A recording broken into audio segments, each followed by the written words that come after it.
Amen. Purihin ng Diyos. Yan. At tayo muli magbasa ng banal na kasulatan sa aklat ng John chapter 13 verses 1 to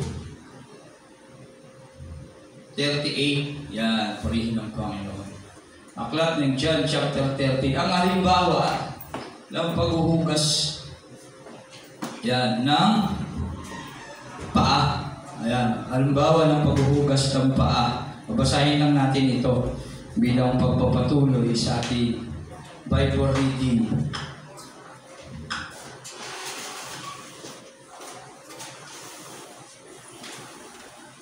John chapter 30.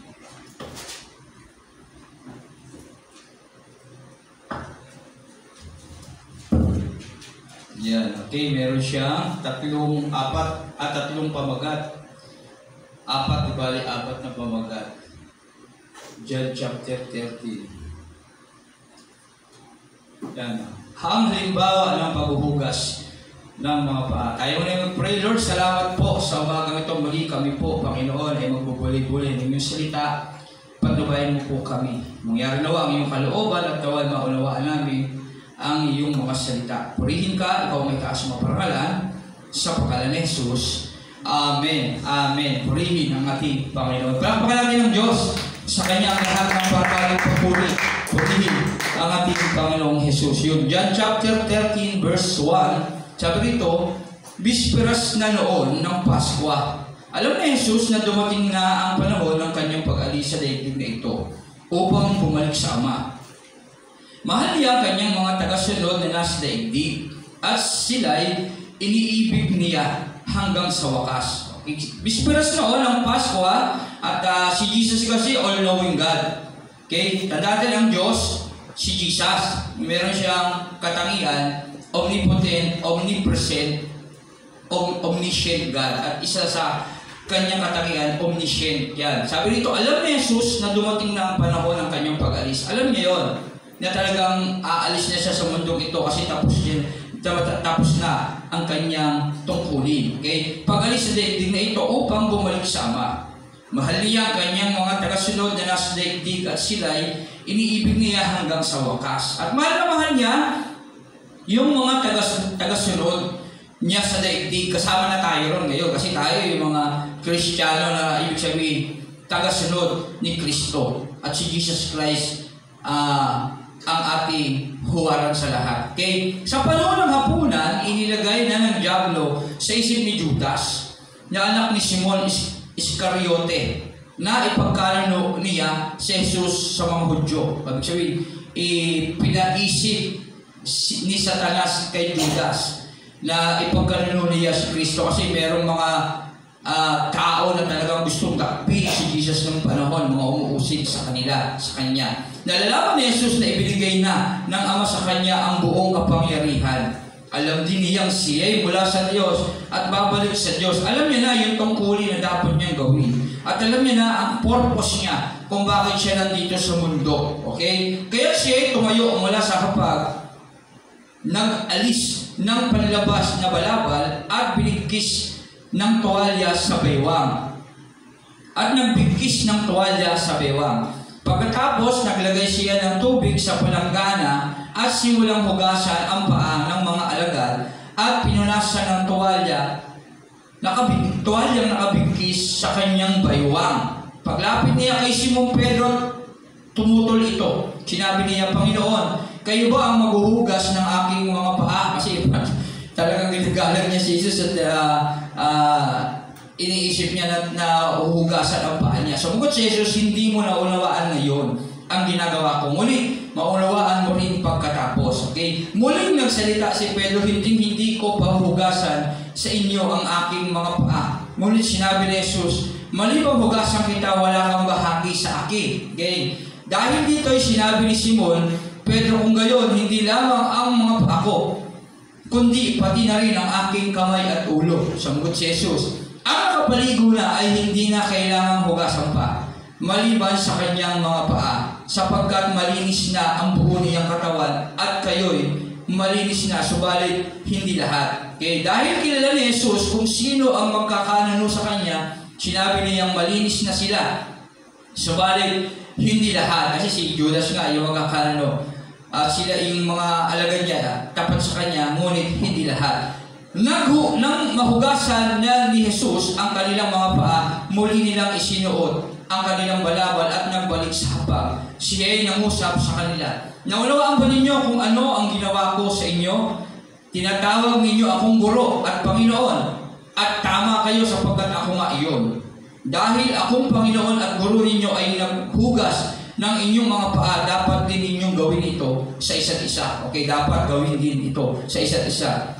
Binigyan ko kayo ng halimbawa upang inyong tularan. Kaya sa ating buhay, dapat tularan natin ang ating Panginoong Hesus. Pakatandaan ninyo, ang alipin ay hindi nakakahigit sa kanyang Panginoon, ni ang sinugo kaysa sa nagsugo sa kanya. Mapalad kayo kung naunawaan ninyo ang mga bagay na ito at inyong gagawin. Hindi kayong lahat ang tinutukoy ko. Kilala ko ang aking mga pinili, ngunit dapat matupad ang sinasabi ng kasulatan. Pinagtaksilan ako ng taong pinapakain ko. Pero yun kasi alam niya na talagang pagkakanuno siya ni Judas. Okay? At sabi niya rito, mapalad kayo kung naunawaan ninyo ang mga bagay na ito at inyong gagawin. Okay? Yung mga ginawa ni Jesus Christ na nire-reveal sa atin, kung atin din gagawin, mapalad tayo.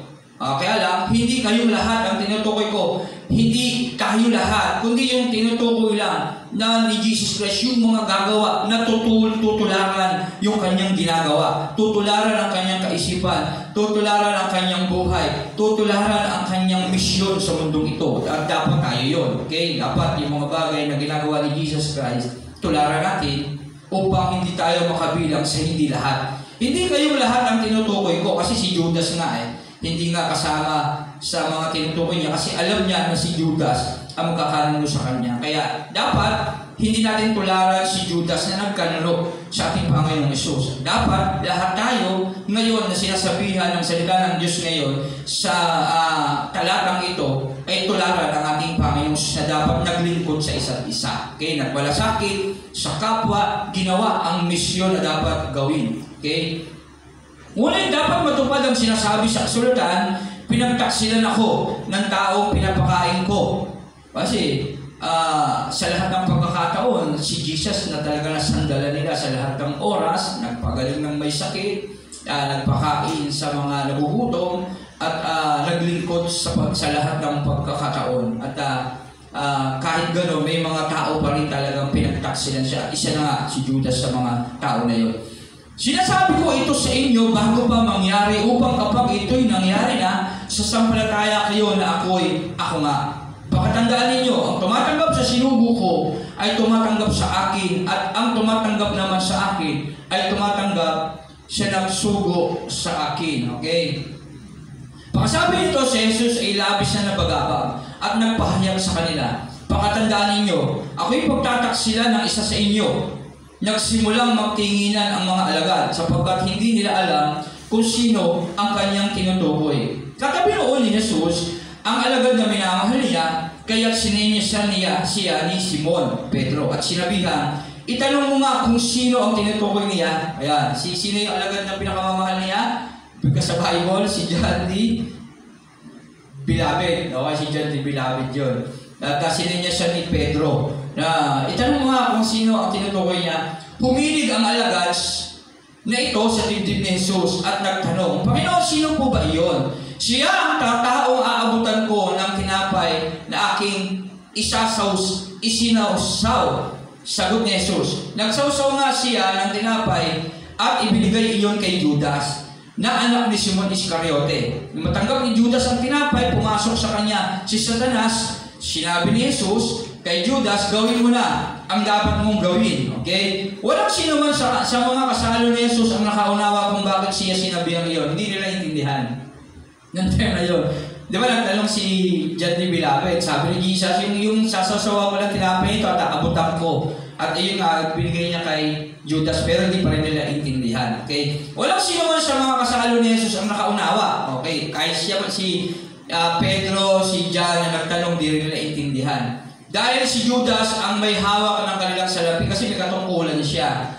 At yung pananalapi. Akala nila ay pinabibili, akala lang nila inuutusan. Pinabibili siya ni Jesus na kailangan nila sa pagdiriwang o kaya pinapabigyan niya ng limos ang mga dukha. Okay?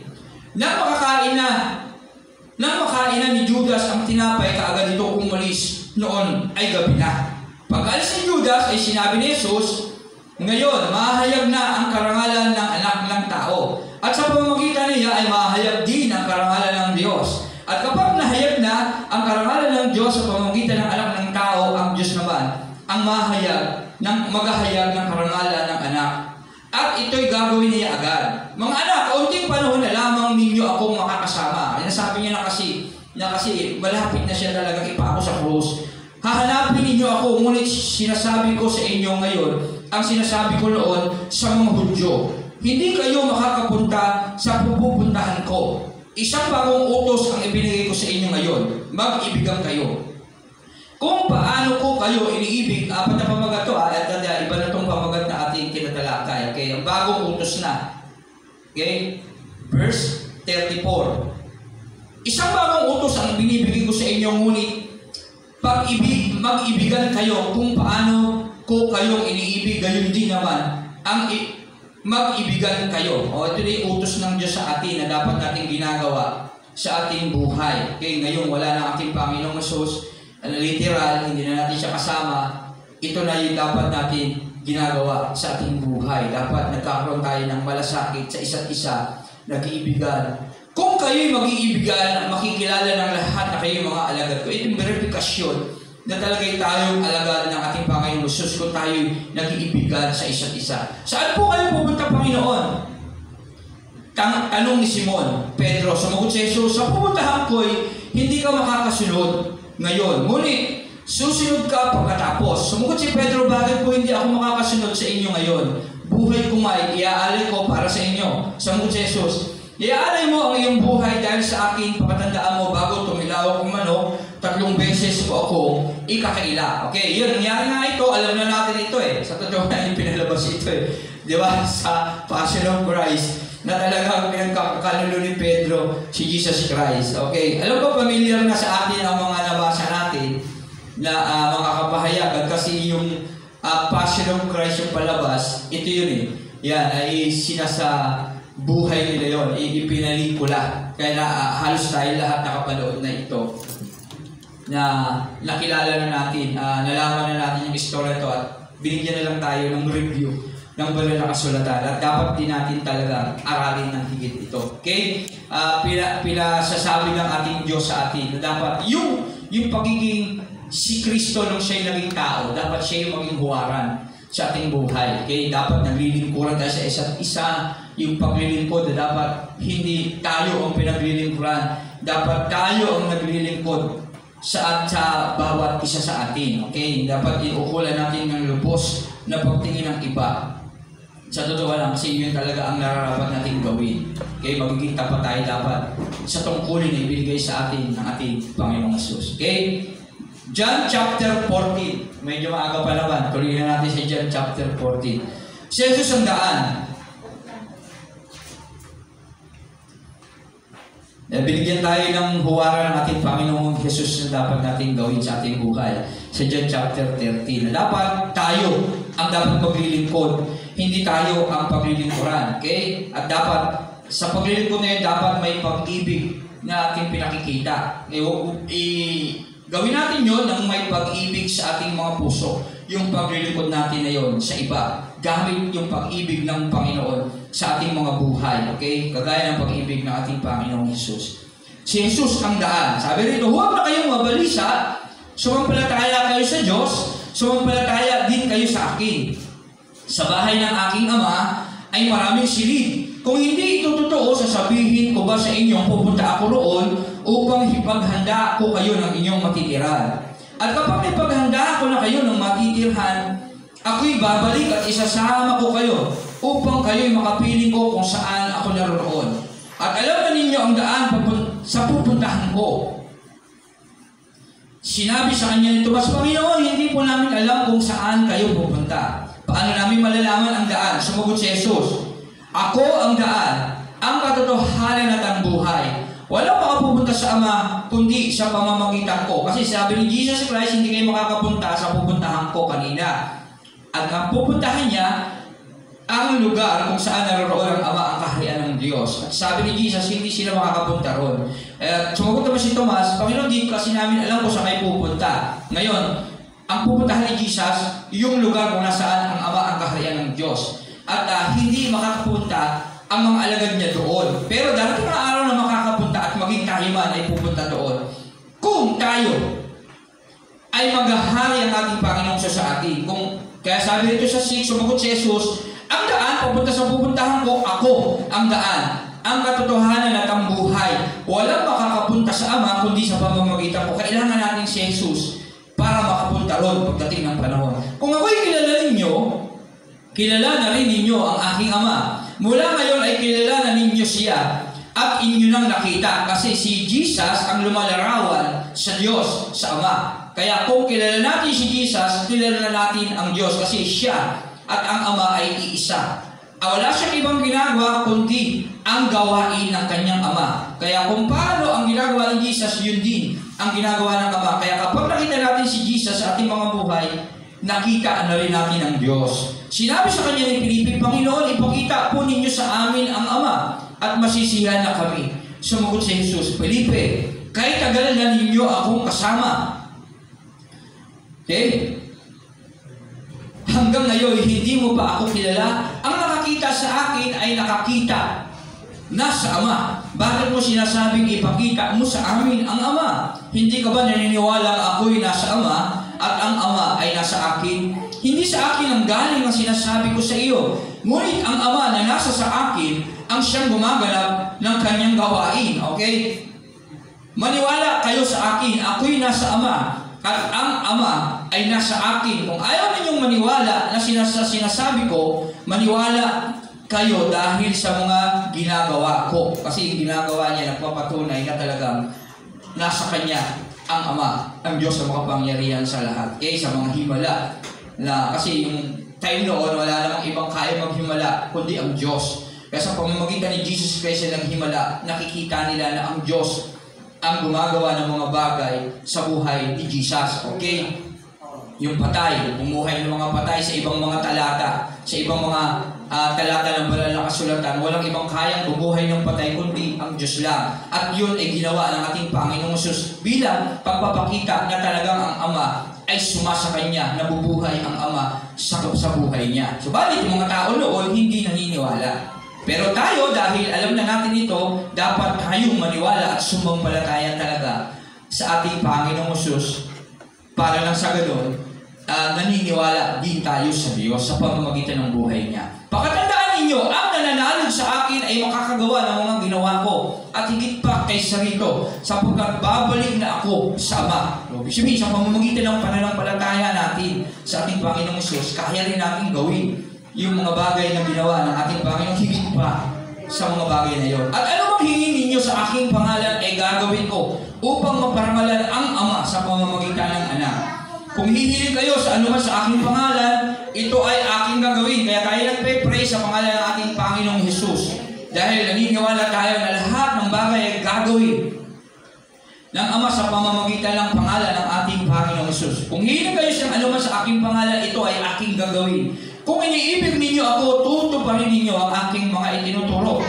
Kaya tayo, kapag sinabi natin mahal din natin ang Diyos, dapat sinusunod natin yung itinuturo ni Jesus Christ, sa buhay natin. Pero kapag alam lang natin, pero hindi natin ginagawa, hindi ito nagpapakita ng pag-ibig sa Kanya. Kasi sabi rin sa 15, John 14:15, kung iniibig ninyo ako, tutuparin ninyo ang aking mga itinuturo. Kaya yung mga turo na ating napapakinggan sa banal na kasulatan, turo ito ng ating Panginoon Jesus at dapat natin itong tuparin sa ating mga buhay.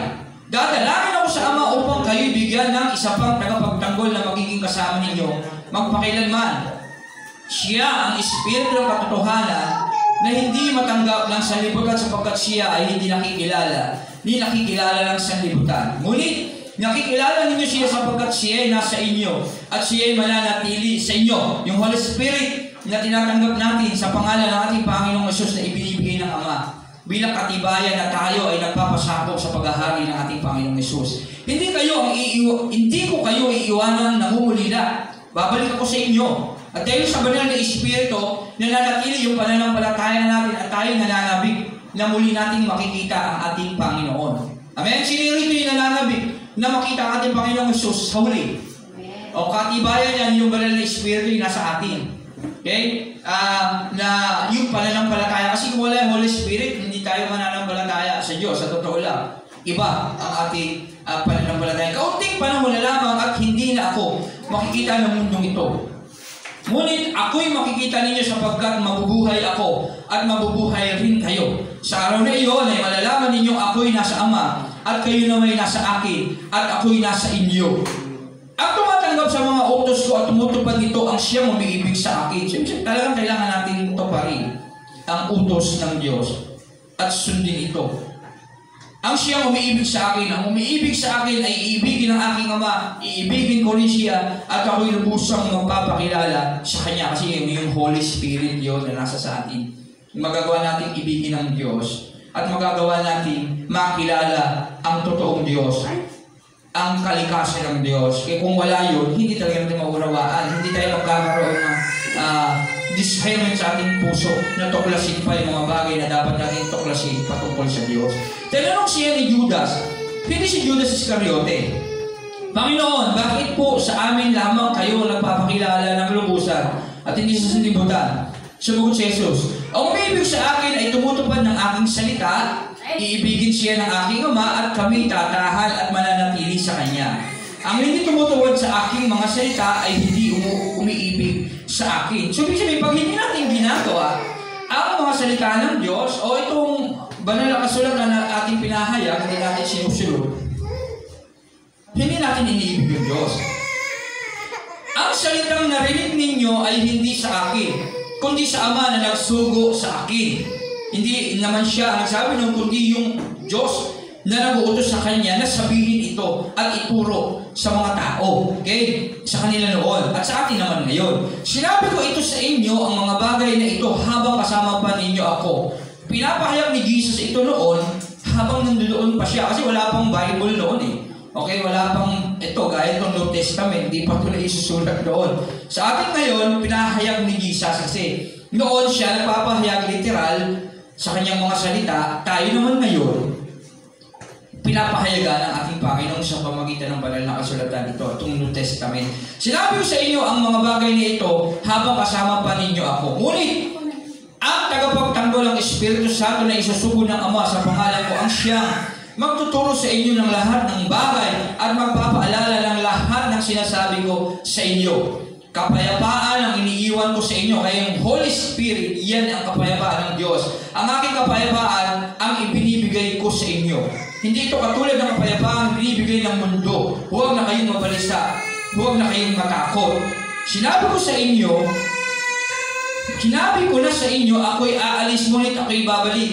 Kung iniibig ninyo ako, ikagagalak ninyo ang pagpunta ko sa Ama. Sapagkat hindi higit na dakila ang Ama kaysa akin. Sinabi ko ito sa inyo, bago pa mangyari, upang kung mangyari na ay manalig kayo sa akin. Hindi na magtatagal ang pagtuturo ko sa inyo dahil dumarating na ang pinuno ng mundong ito.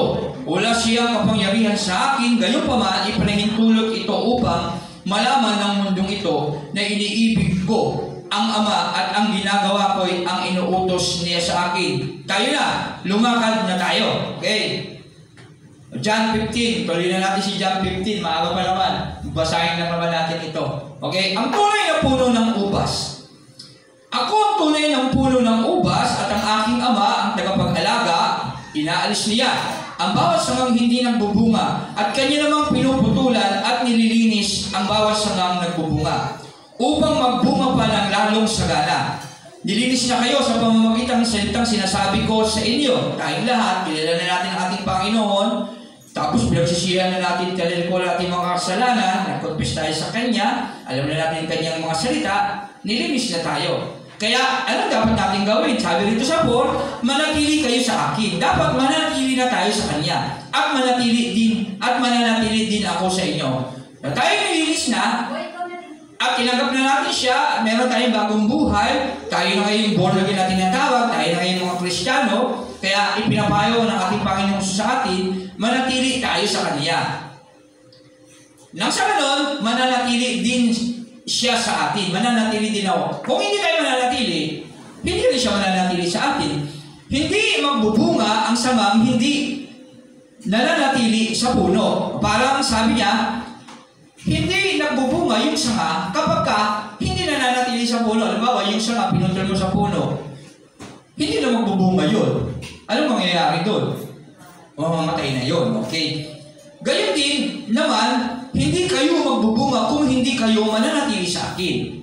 Una, sabi niya, ulitin lang sa 3, nilinis na kayo sa pamamagitan ng salitang sinabi ko sa inyo kasi pinaniwalaan natin. Tinanggap na natin si Jesus Christ. Nag-confess na tayo. So, ibig sabihin, nilinis na tayo. Kaya, advice niya, manatili na kayo. Kasi kapag hindi kayo manatili, hindi ako mananatili sa inyo. Hindi kayo magbubunga kung kayo hiwalay sa akin. Sabi niya gayon. Kaya, dapat tayong manatili sa kanya para tayo magbunga. Ako ang puno ng ubas. At kayo ang mga sanga. Tayo yung mga sanga. Ang nananatili sa akin at ako sa kanya, ang siyang nagbubunga ng sagana. Kaya kapag tayo nananatili sa ating Panginoong Sus, sa pananampalataya sa ating Panginoong Sus, sa pag-ibig ng Panginoong Sus, sa pagsunod sa ating Panginoong Sus, magbubunga tayo ng sagana. Kaya magiging mature tayong Christian, magiging matibay, matatag, at kailanman hindi matitinag. Sapagkat wala kayong magagawa kung kayo hiwalay sa akin. Kung wala tayo sa ating Panginoong Sus, hindi tayo magbubunga. Okay? At sabi nga roon, isa kang sanga na hindi nakakonekta sa puno, mamamatay ka. Okay? Ang hindi nananatili sa akin ay matutuyo at itatapon. Wala nang silbi yun. Itatapon na. Gaya ng sanga, ang ganoong mga sanga ay tinitipon, hinahagi sa apoy at sinusunog. Yung mga taong hindi nananatili sa puno, pagdating ng panahon, itatapon sa apoy sa madaling kapaliwanagan. Okay? Hindi maliligtas sa madaling kapahayagan. Kung nananatili kayo sa akin at nananatili sa inyo ang aking mga salita, hingin ninyo ang anumang nais ninyo at ibibigay iyon sa inyo. Yan, ito ang regalo ng Diyos at pangako ng Diyos sa atin. Kung mananatili tayo sa Kanya, lahat ng bagay na ating hihingin ay ibibigay niya sa atin. At napaparangalan ang aking Ama kung kayo'y masaganang nagbubunga bilang aking mga alagad. Kapag tayo nagbubunga at agresibo, tayo mga agresibo na tagasunod ng ating Panginoong Hesus, ang napaparangalan ang Ama na makapangyarihan sa lahat. Kasi ang purpose talaga ni Jesus Christ ay para sa ikararangal ng Ama. Tayo din naman, kaya tayo nagpapasapos sa paghahari ng ating Panginoong Hesus upang maparangalan ang Ama na nais na dapat maparangalan ng ating Panginoong Hesus. Okay? Kaya kapag ginagawa natin ang mga tungkulin natin, sinusunod natin ang huwaran ng ating buhay na si Jesus, napaparangalan natin ang Ama na makapangyarihan sa lahat. Kung paano iniibig ako ng Ama, gayon din naman iniibig ko kayo. Manatili kayo sa aking pag-ibig. Kung tinutupad ninyo ang aking mga utos, mananatili kayo sa aking pag-ibig. O kung tayo tumusunod ang katibayan na sinusunod natin ang utos ng Diyos, ay tayo talaga ay nananatili sa ating Panginoong Hesus. Tulad ko, na tinutupad ko ang mga utos ng aking Ama at ako'y nananatili sa kanyang pag-ibig. Okay? Kagaya ng ating Panginoong Hesus na walang ibang sinunod kundi ang utos ng Ama, dahilan kung bakit nananatili siya sa Ama. Sinabi ko ito sa inyo, ang mga bagay na ito upang mapasa inyo ang kagalakan ko at nang sa gayo'y malubos ang inyong kagalakan. Para pagdating ng araw, talagang makamta natin ang kagalakan na hinahanap natin na hindi natin kayang hanapin sa mundo ito. Tinuturuan tayo ng ating Panginoong Hesus sa mga bagay na dapat natin gawin para maging lubos ang kagalakan ng Diyos sa atin, kagalakan ng ating Panginoong Hesus, at malubos din ang kagalakan natin pagdating ng panahon. Yung mga ligaya na ating hinahanap sa mundong ito, hindi kasi natin makakamtan dito. Makakamtan natin yun sa ating Panginoong Hesus. Ito ang ating utos. Ngayon, paano natin makakamtan yun? Kailangan natin sundin ang utos ng ating Panginoong Hesus. At anong utos na yun? Magmahalan kayo gaya ng pagmamahal ko sa inyo. Walang pag-ibig na hihigit pa kaysa pag-ibig ng isang tao nag-alay ng kanyang buhay para sa kanyang mga kaibigan. Kayo'y mga kaibigan ko kung inutupad ninyo ang aking mga utos. So, ibig sabihin, kailangan natin ialay ang ating mga buhay sa bawat isa sa atin. Kagaya ng pag-alay ng ating Panginoong Hesus ng buhay sa atin dahil inuturing niya tayong kaibigan. Okay? Kayo mga kaibigan ko kung tinutupad ninyo ang aking mga utos. Kapag ginawa natin yun, ituturing tayo ng ating Panginoong Sus na kaibigan niya. Hindi na kayo itinuturing ng mga alipin. Hindi na tayo alipin sapagkat hindi alam ng alipin ang ginawa ng kanyang Panginoon. Okay? Hindi na alipin ang turing, hindi na iba ang turing sa atin ni Jesus kapag nagkataon, kapag tinupad natin yung pag-ibig na yon. Kundi tayo na ngayon ay kanyang kaibigan. Ibig sabihin, meron na tayong relasyon sa kanya. Hindi na ordinaryong turing lang. Hindi alipin. Kasi alipin, hindi ka kamag-anak. Ikaw ay utusan lang. Okay? Ikaw ay pagmamayari ko. Sunod-sunuran ka lang sa akin. Hindi. Tayo na ngayon ay tuturing ng ating Panginoon Jesus na kaibigan sapagkat hindi alam ng alipin ang ginagawa ng kanyang Panginoon. So, ibig sabihin, ipinahahayag ng Diyos sa atin ang lahat ng mga bagay na ginagawa niya. Close kayo. Okay? Yung isang kaibigan mo, alam mo ang lahat ng meron siya, di ba? Alam mo yung paborito niyang kulay, alam mo yung mga gawain niya, alam mo yung hindi niya gusto, alam mo yung mga gusto niya. Ganon din tayo sa Panginoon. Ituturuan tayo ng Panginoon kung ano yung mga gusto niya, kung ano yung dapat natin gawin, kung ano yung mahalaga. Yung nasa kanyang nalalaman, isineshare niya sa'yo. Pero yung alipin, hindi pwedeng ipaalam ng amo niya lahat sa kanya. Okay? Halimbawa, ako bilang sa aking produkto na lang, sa aking hanap buhay, halimbawa, mayroon akong tauhan o alipin na binabayaran, ituturo ko ba sa kanya yung sikreto ng aking ginagawa? Hindi. Tama? Kasi pagka nangyari yun, magiging kompetensya ko siya pagdating ng panahon. Kaya turin ko sa kanya, diyan ka lang para hindi ako magkaroon ng kakompetensya. Pero ang ating Panginoong Jesus hindi. Itinuturing tayong kaibigan niya. Lahat ng nalalaman niya na napakahalaga na dapat nating maunawaan, isinishare niya yun sa atin bilang katibayan na talagang hindi ka iba sa kanya. Na ikaw ay kanyang kaibigan. Amen? Amen po ba? Naiintindihan ba? Naiintindihan natin. Ibig sabihin, nagiging close tayo sa ating Panginoong Jesus. Hindi niya inililihim yung mga bagay na dapat natin matutunan at matuklasan. Amen po ba? Nagiging close sa isa't isa. Yun ang katibayan na talaga tayo iniibig ng Diyos. Hindi ninyo ako pinili. Kayo ang pinili ko. Pinili ko kayo upang kayo'y magbunga at manatili sa inyong bunga. Ang inyong bunga upang ang anumang hingin ninyo sa Ama sa aking pangalan ay ibibigay sa inyo. Tandaan natin ito Hindi tayo ang pumili sa Diyos. Kasi wala naman tayong ginawang mabuti sa totoo lang May minana tayong kasalanan kaya kahit anong gawa natin mabuti, sa totoo lang, puro sablay talaga tayo. Pero sa kandang loob ng Diyos, sa kanyang habagat awa sa atin, pinili tayo niya upang magbunga. Pinili tayo niyang turuan ang kanyang salita. Pinili niya tayong i-close. Ituring na kaibigan para sabihin ang lahat na dapat nating malaman, para sabihin yung mga lihim niya. Lihim, sikreto, para tayo makarating sa buhay na walang hanggan. Hindi niya ipinagkait sa atin. Okay? Hindi na tayo tinuturing na alipin na hindi lahat dapat ituro sa Kanya. Okay? Itinuturo ng Diyos sa atin, ni Jesus sa atin ang lahat ng mga dapat nating malaman dahil close na tayo sa Kanya ang turing sa ating kaibigan para makamit natin yung mga bagay na dapat natin makamit pagdating ng panahon. Okay? Ito nga ang utos ko sa inyo. Magmahalan kayo. Kaya sikapin natin na sa ating mga buhay na sundin ang utos ng Diyos. Kung napupuot sa inyo ang sanlibutan, alalahanin niyong ako muna ang kinapuotan nila bago kayo. Okay? Kung kayo'y taga-sanlibutan, mamahalin nila kayo sapagkat kayo'y kabilang sa kanila. Hindi kayo taga-sanlibutan, sila'y napupuot sa inyo dahil pinili ko kayo. Okay? Kaya sa buhay natin, kapag tayo pumipili sa landas ng ating Panginoong Hesus, marami talagang mapupuot sa atin kasi may mga bagay na hindi na tayo dapat gumawa, lalo na yung mga bagay na masama sa paningin ng Diyos.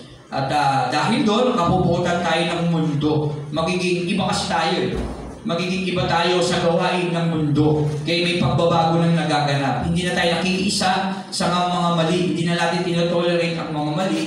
Bagos itinutuwid natin ang mali na nasasaktan ang sanlibutan sa ating mga ginagawa. Lalo na sa pagsunod natin sa pag-ibig na tinutukoy natin. Kasi yung pag-ibig, ano ba yung pinaka-the best na bagay na may pakita natin yung pag-ibig natin sa Diyos? kung bakit tayo kapuputan ng sanlibutan. Yung pagsunod, sa anong pagsunod? Kalooban ng Diyos. Yung kalooban ng Diyos.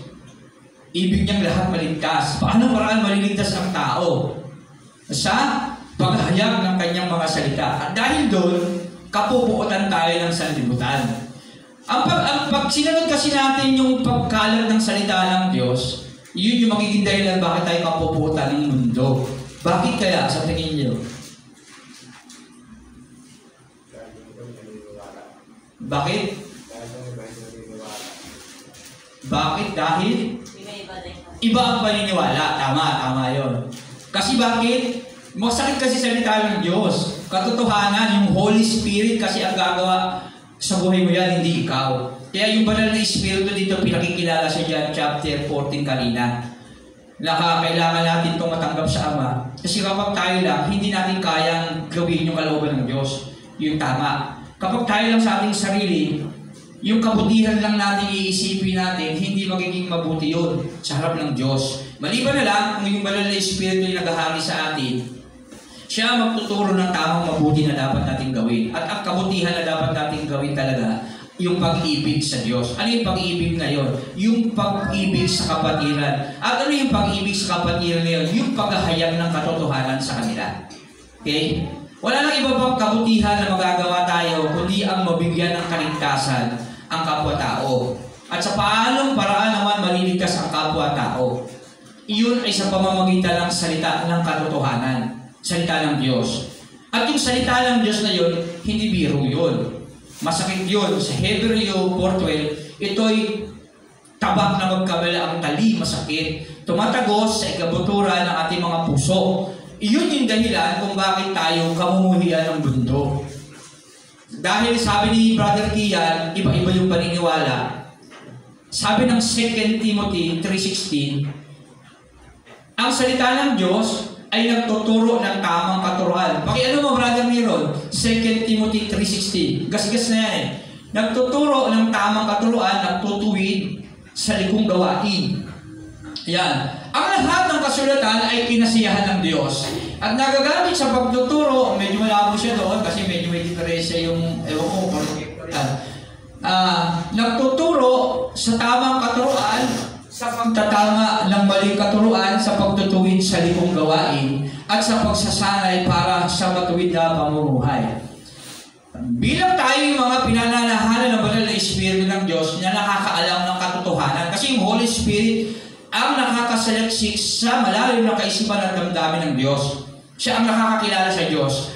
At hindi ito kilala ng mga tao sa sanlibutan, yung totoong Diyos. Kaya dahil ikaw na tumanggap sa ating Panginoong Hesus at tinanggap ang banal na Espiritu na ipinadala niya sa iyo, na nag-uutos na gawin ang kabutihan na dapat mong gawin yung pag-ibig at pagmamalasakit sa kapwa sa pamamagitan ng salita, ituturo niya yung totoo na salita ng Diyos. At yung totoo na yun yung masakit.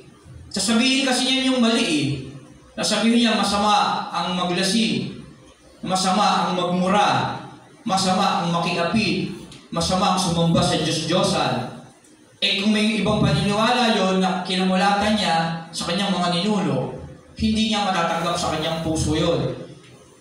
Kakamuhian siya ng tao na yon. Kakamuhian tayo ng tao na yon. At hindi tayo paniniwalaan. Kakakuil tayo. Kaya nagagalit ang sanlibutan sa akin kasi ang sanlibutan ay nasa ilalim ng kapangyarihan ng dyablo. Okay? Ang nasa sanlibutan ay nasa ng laman, pita ng laman, at kayamanan ng mundong ito. Yun sila kapokus. Kaya dahil isasabihin mo yung katotohanan na kumukontra sa buhay ng sanlibutan, ang sanlibutan, yung mundong ito o yung mga tao na hindi nakakilala sa ating Panginoong Hesus, hindi alam yung sinasabi mo. At dahil doon nasasabi mo yung mga mali nila, magagalit sila sa iyo. Tama po ba?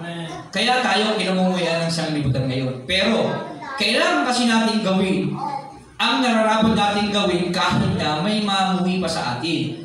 Iyon ay dahil sa pagsunod natin sa ating Panginoong Hesus kasi yun yung nararapat natin gawin. Ang sumunod sa utos ng Diyos. Yung ibigin yung ating kapwa sa pamamagitan ng paghahayag ng katotohanan sa kanila. Wala na kasi ibang paraan pa para maipakita natin mahal natin sila. sa paraan na isi-share natin ang ating Panginoong Jesus sa kanila. Pero tandaan natin, okay lang yung mga bagay na yan. Kailangan lang natin sundin ang Diyos. Kasi ang hinahanap lang naman natin talaga, yung mga talagang kabilang sa kanilang Diyos. Pero hindi ko sinasabi,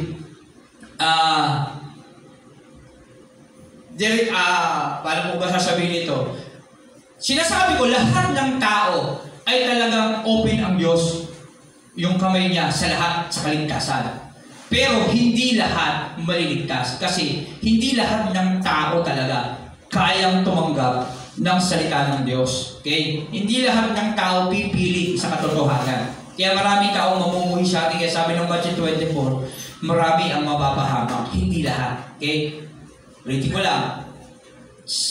Sa ating buhay, paglilingkod, hindi naman kada pahayag natin may maniniwala sa atin. Literal na talagang walang maniniwala sa atin. Kakaunti lang. Kasi hindi naman tayo lahat ng tao hinahanap natin. Hinahanap na lang natin ang utos, yung hanapin yung mga talagang kabilang sa kawan ng Diyos. Okay? At ang Diyos lang ang nakakaalam yan, tayo hindi natin alam yan. Ang kailangan natin gawin, sundin ng Diyos. Sa bagay na yun, doon lang tayo nagpo-focus, sundin. Kaya hindi tayo dapat mawala ng pag-asa, tamarin, manlamig, wala nang nangyayari sa akin paglilingkod. Tuloy lang tayo ng tuloy kasi hindi naman tayo tinawag ng Diyos para hanapin lahat ng hindi naman tayo tinawag ng Diyos para iligtas lahat. Bagamat sinasabi niya, agawin natin sa apoy ang mga mapapahama, pero kasi yung mga tao lang na talaga nakabilang sa kanyang mga pinili ang ating hinahanap. Kaya sinasabi lang dyan na tanggapin natin normal na may mga taong hindi maniniwala sa atin. Kagaya ni Judas. Kanina, di ba? Binabanggit si Judas sa naunang mga chapter. Judas na nagkalulukay. Alam niya, sabi doon sa talata na yun, alam na ni Jesus yung magkakanan mo sa kanya. At sabi pa sa ibang talata, kahabag-habag yung tao na yun. Talagang pagmumulan na si Jesus Christ ay papako sa cross. Pero talagang mangyayari yun. So ibig sabihin, alam na ng Diyos yung para sa kanya at tayo naman, dapat lang natin gawin yung mga tungkulin natin. Okay? Hindi na natin, ito kaya yung pinili ng Diyos. Hindi tayo dapat mamili. Magpahayag tayo ng salita ng Diyos sa lahat ng tao. Hindi ba natin alam kung siya yung pinili o hindi? Pero isa lang sinasabi ng Diyos, lahat ng tao ibig niyang maligtas. Kaya gawin lang natin yung tungkulin natin. Ang ikalat ng kanyang salita sa lahat. Alam mo ba? Napalintindihan. Mayroon ipaliwanag ng mas sumababaw. Pero yun ang ibig sabihin niya. Hindi natin maliligtas lahat. Pero dapat natin gawin lang yung ating makakaya, ang pinaka-the best, para hanapin yung mga taong maliligtas. Okay? Yun na lang, ipaliwanag natin. Okay? Kaya maging matibay, maging matatag, kasi hindi lahat maniniwala sa atin. At dahil sa pagsunod natin, yung maraming magagalit sa atin. Kaya lagi ko sinasabi, pag nagtuturo ako ng salita ng Diyos, nagiging masyawang tao ko eh. Tama? Kasi lahat ng mga laban sa kanila, sasabihin mo. Hindi mo naman pwedeng hindi sabihin. Magkakasala ka naman, magiging huwad na guro naman ako. Tagapagturo, buhol-bula ang mga tagapagturo tayo niyan. Kaya kailangan natin ihayag. Masakit man ito, sa ating mga buhay, kailangan natin sabihin ang katotohanan. Okay? Kasi yun yung paghahayag para higit na makilala ang Diyos. Okay? Ito nga ang utos ko sa inyo, magmahalan kayo. Kung napupuot sa inyo ang sanlibutan na ito, kung napupuot tayo sa atin yung sanlibutan, alalahanin ninyong ako muna ang kinapuotan nila bago kayo. Si Jesus yung kinapuotan nila, hindi tayo. Muna, bago tayo. Kung kayo'y taga-sanlibutan, mamahalin nila kayo. Kasi pare-pareho kayo ng gawain eh. Nakikipag-session tayo sa kanila. Kaya close tayo sa sanlibutan. Sapagkat kayo'y kabilang sa kanila. Hindi kayo taga-sanlibutan. Sila'y napupuot sa inyo dahil pinili ko kayo. Okay? Kasi iba yung mission natin. Iba yung tungkulin natin dapat gampanan. Yung ipahayag ang katotohanan na laban sa sanlibutan. Alalahanin ninyo ang sinabi ko nito, walang nakakahigit sa kaysa sa kanyang Panginoon. Kung ako inuusig nila, inuusig din nila kayo. Kung sinusunod nila ang aking sinasabi, susundin rin nila ang inyong sasabihin. Subalit ang lahat ng ito ay gagawin nila sa inyo dahil sa akin sapagkat hindi nila kilala ang nagsugo sa akin. Kaya huwag na tayo magtaka kung may mga negatibong feedback sa atin ang mga tao sa ating palibot o sa kibutang ito. Kung hindi ako nabalito at nangaral sa kanila, hindi sana mapatutunayang nagkasala sila. Ngunit ngayon, hindi na sila makakaiwas sa panagutan ang kanilang kasalanan. Ang napupuot sa akin ay napupuot din sa aking Ama.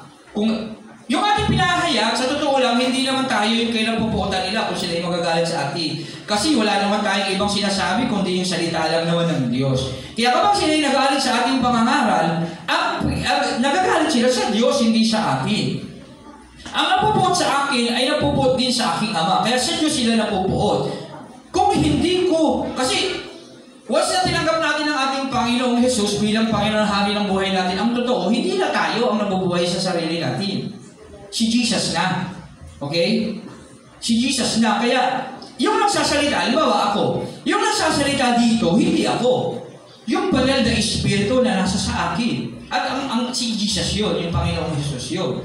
Kaya, ako lang yung tinig, pero yung nagsasalita, yung banal na Espiritu, si Jesus. At yung pinahayag, yung banal na kasulatan, si Jesus pa rin. Kaya, kung nagagalit sa akin, halimbawa kayo, nag-ngaral ako sa salita ng Diyos at nagalit kayo sa akin, sinisip niyo ako ng salita. Ang totoo, hindi ako nagsasalita noon. Yung si Jesus na nasa sa akin, na nagsasalita para sa inyo. Kasi ako, binabasa ko lang yung kasalita niya na si Jesus. Itong Bible kasi si Jesus to eh. Itong sulat ng banal na kasulatan, si Jesus ito na nagsasalita para sa atin. Yung Bible, ito ang iniwan na salita ng Diyos sa atin. At ang salita na yun, sabi sa John, chapter 1, si Jesus yun. Nang simula, naroon na ang salita ay Diyos. Kaya ang salita na yun si Jesus, at walang ibang salita na yun, itong banal na kasulatan na yun, na nagsasalita sa atin ngayon. Okay? Ito yung paraan ng kikipag-ugnayan ang Diyos sa atin eh. Yung Bible. Okay? Kaya kapag namumuhi tayo, siya nagpapahayag ng salita ng Diyos, ang pinamumuhian natin, hindi nagsasalita, yung Diyos na nagsasalita sa pamamagitan ng tao na nagsasalita. Bawa ako, nagsasalita. Literal, ako talaga to. Pero totoo, hindi ako ito. Bakit ko nasabing hindi ako ito? Sinasabi ko lang yung binabasa ko.